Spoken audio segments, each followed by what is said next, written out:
Rabbi Steinberg, the board of SHM, and to everyone who came out tonight, including my family.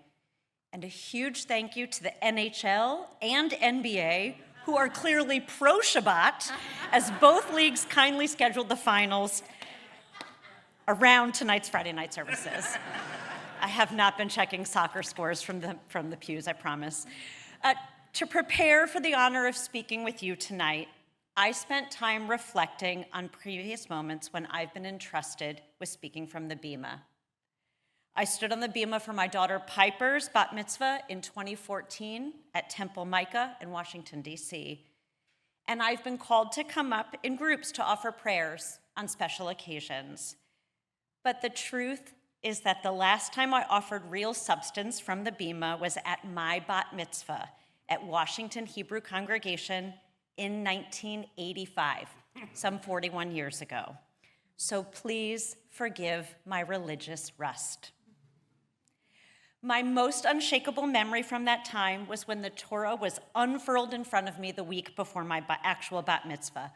I had put in the work. I had studied at home. I attended all my Hebrew school study lessons. I was ready. And then, in its raw beauty, this ancient newspaper, the Hebrew looking up at me from the Torah, the Hebrew I had watched friends chant at countless other bar and bat mitzvahs, the Hebrew that had mesmerized me at annual high holiday services, was completely undecipherable. It was the ultimate gobbledygook. How can something so familiar, something you think you know up and down, something you've grown up with, look so unrecognizable? The same is often said by Jewish communities who undergo the work of engaging in a Jewish community demography study. These rigorous studies use to surface data regarding a community's characteristics, attitudes, and behaviors are designed to be a contemporary communal mirror. They are designed to be of the community, by the community, and for the community. But what if the image reflected back is not one you recognize or believe to be true? What if the data challenges conventional wisdom or delivers personal discomfort or points towards surprising areas of alignment? What should one do when that mirror shows us an image we don't fully understand?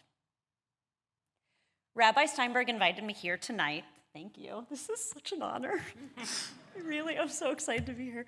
Rabbi Steinberg invited me here tonight to share more about the upcoming release of our first comprehensive Orange County Jewish demography study, led by my team at the Samueli Foundation and conducted in partnership with Brandeis University, the University of Chicago, and Bridgespan Group. We intend to release it on July 15th, so I will not be revealing major insights of the study here. No breaking news tonight. I will, however, share more about why this, why now, why us, and importantly, what is in it for you. The timing of Rabbi's invite is uncanny when set into context with this week's parsha, Shalach Lecha. It's like he might know something about this.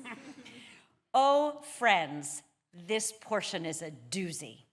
It's ripe with a spy story, a battle between believers and naysayers, punishment and banishment, sin, self-doubt, new rules, and ultimately a redemption story.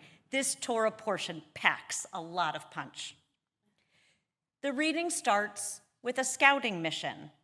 Moses sends 12 spies, one from each tribe, to the land of Canaan to report on the inhabitants and the country. The 12 spies return with a similar view of the land. It's lush, fruiting with gigantic grapes. But then the fateful splinter happens. 10 of the spies report on overwhelming risks, armed enemies so big and fearful that the land cannot be approached safely or overtaken by the Israelites. They say, "We came to the land you sent us to. It does indeed flow with milk and honey, and this is its fruit. However, the people who inhabit the country are powerful, and the cities are fortified and very large. The Israelites immediately panic. They quickly form into what I'll call Team Skeptics. Two scouts, Caleb and Joshua, have a different assessment of the situation. So assured of God's greatness, they assert that with God's help, they shall gain possession of the land, for we surely shall overcome it. They become what I'll call team believers. Joshua and Caleb's version of a community worth striving for, worth fighting for, in a God putting trust in, is ultimately not compelling enough to win over the disbelievers, whose sense of fear causes them to buckle and decide they wish nothing more than to wish they had died in Egypt. At this point in the reading, I'll reconnect this Torah portion to our Jewish community study. As the person who instigated and led the community study project at the foundation, I relate to the scouts who were sent to study the land of Canaan. The last 2 years have felt like a massive scouting mission, and the community study is the report back to the Israelites, or in this case, shall I say, you the Irvinites, to tell you about the vitality of the land, the composition of the community, and what dangers may lie ahead. At the Samueli Foundation, we had a clear set of reasons to embark on this scouting mission. Henry and Susan Samueli, my awesome bosses, have committed much of their philanthropic resources to Jewish causes, in particular here at home. In fact, this may surprise you, it may even surprise them, they have given approximately $87 million to the local Jewish community over the history of their giving.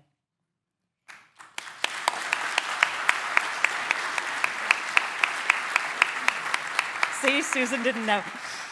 I guess I did break news.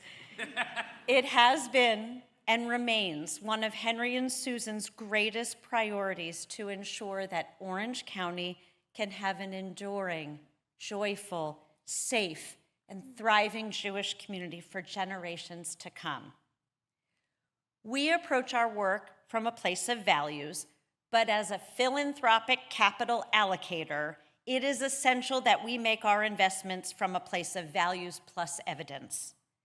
This requires guarding against making decisions from or being overly influenced by cultural lore or past practices or squeaky wheels.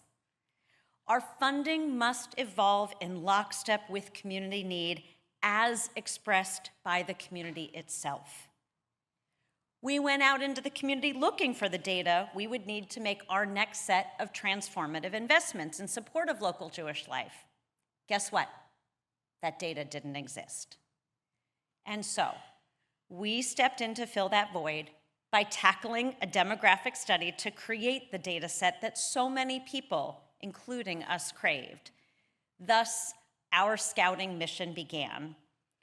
Over the course of a year, we worked tirelessly to create the most inclusive and creative process possible. We used a steering committee, including Chabad and Reform rabbis, alongside leaders of Jewish communal organizations to help design our survey instrument.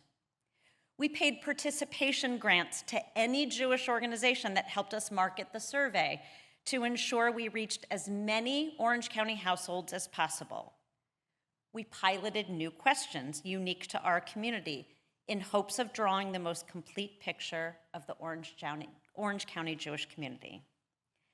Like the 12 scouts sent by Moses to study the future Israel, our research team surfaced deep insight about Orange County's Jewish people, where we live, how many of us there are, how we live Jewishly, what keeps us up at night.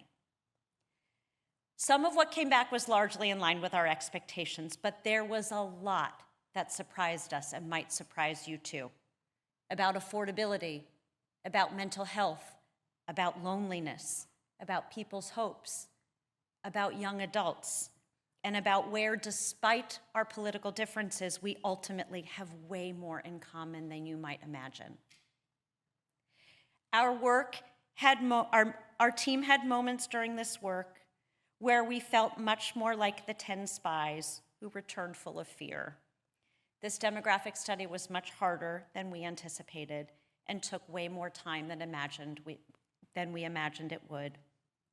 We've navigated community pressures, petty fights between Jewish organizations, mischaracterizations of our intentions, complaints about the pace of our work, and frankly, our own uncertainties when undertaking something this novel, this important, and this expansive. But our team has landed in a place much like Caleb and Joshua. This work has afforded us a beautiful new view of the land, a new vantage point to see abundant opportunities for innovation and collaboration, new ways to identify and fortify our community's most vulnerable, and for philanthropists, new and bold ways we can adjust our giving to help solve modern-day problems. We see the lushness, we see the fruit, and we see so much damn possibility. So what's next? On the morning of July 15th, put it in your calendar, the full data tables and our companion narrative report will be made available on a custom website we are currently building. We will be working with every local Jewish organization to communicate with its constituents about the study, with the goal of securing as many report downloads as possible. We could sure use your help in spreading the word. Later that day, the Samueli Foundation will announce our first set of new transformational grants designed to address some of the community's largest needs as identified by the study. We hope our new grants will inspire others to give thoughtfully and generously, as our community's needs are vast and meant to be tackled as a team, much like Moses wanted to see his team inch toward the land of Israel together. We've enlisted a group of community leaders who have generously accepted responsibility for taking the report, engaging as many Orange County Jews and those we rely on, like public officials, in order to build a deep and wide understanding of our newly mirrored reflection. You're here tonight because you care. You care about each other, you care about this temple, and you care about the preservation of our faith and traditions.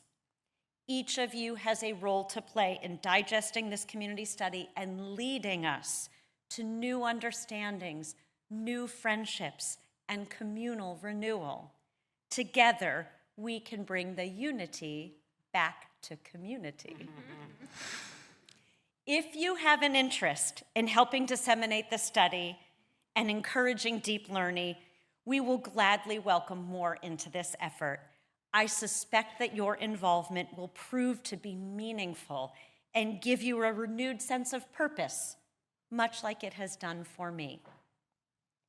We are close to the end of this all-consuming PhD-like project, and I feel nothing but a sense of gratitude for the chance to be a member of this community in this precious moment of making sure we are built to last. I've got one parting thought. Like the Torah scroll I saw 41 years ago from the Bema of Washington Hebrew that looked totally unrecognizable, you may see data that seems wrong to you because it is not consistent with your own life and experiences. Just because data challenges you doesn't mean it's wrong or not real. It just means that in a community of 93,500 of us, I did break news, that's it, that's the number.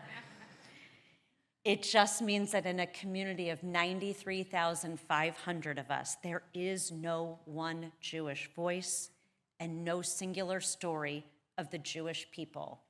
We contain many stories, many truths, none of which are invalid just because they are not our own. You have a choice. Be on Team Skeptic and dismiss the study where it doesn't comport with your viewpoints, or be on Team Believer, like Ted Lasso, and embrace the study with a totally Jewish sense of curiosity and wonder. I choose to believe. Thank you, and Shabbat Shalom.